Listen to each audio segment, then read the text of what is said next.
大家好，欢迎收看爱生电子。今天咱们看这块保护板的放电驱动电路。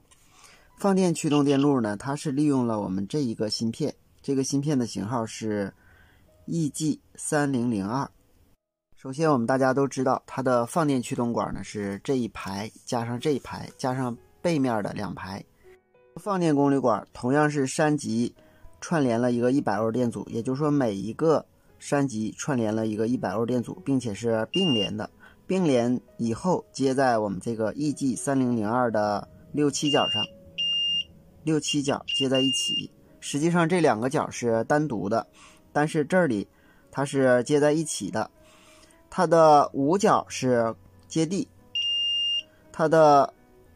8角是供电。供电是接在我们这个12伏上的，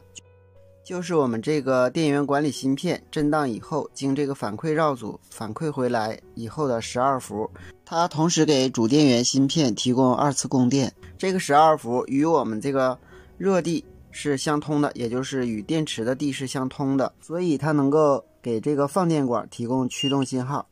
它的3角就是信号驱动端了。实际上这个引角呢，就是一个高电平和低电平，它接在我们这个放电光偶的4角上。这个光偶的3角呢是接地的，那么很显然这个引角应该没有高电位啊。但是呢，它这个位置有一个上拉电阻，也是接4角的。那么这个上拉电阻这端呢是接到我们这个5伏上，这个位置有一个5伏，经这个芯片降压以后的5伏，与我们这个地也是通的。所以呢，当光偶的4、3角不导通的时候，这个位置为5伏；当光偶导通的时候，这个位置为0伏，所以就控制了它的6、7角的电压。它的1角通过上拉电阻接供电端，很显然1角是高电位，2角直接接地了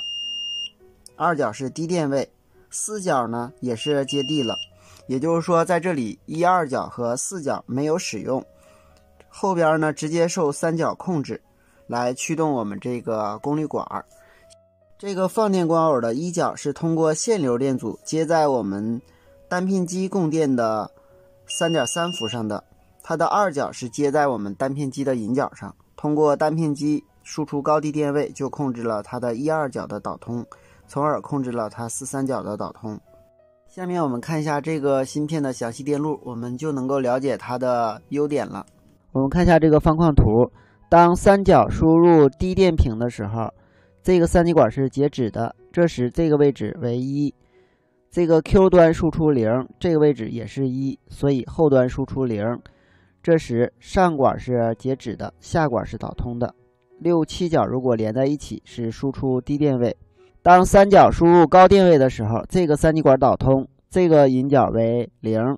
这个位置至1之后，由于飞一下，这个位置也为0，所以这个位置输出1。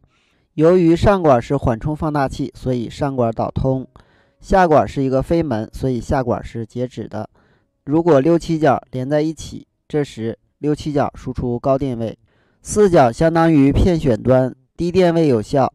当4角为低电位时，芯片不受4角影响；当4角为高电位的时候 ，Q 端至0，这端一飞之后出1，然后这端再一飞，这个位置出0，所以上管截止，下管导通。它内部还有一个比较器，当1角供一个合适的电压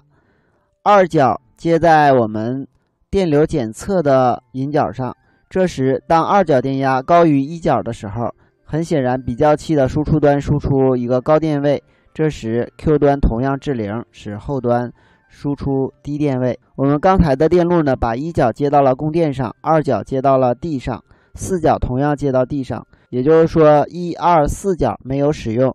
只受3角的控制。这是它的各引角功能，这是它的电路图，感兴趣的朋友可以仔细研究一下。好，今天咱们就到这里，谢谢大家，再见。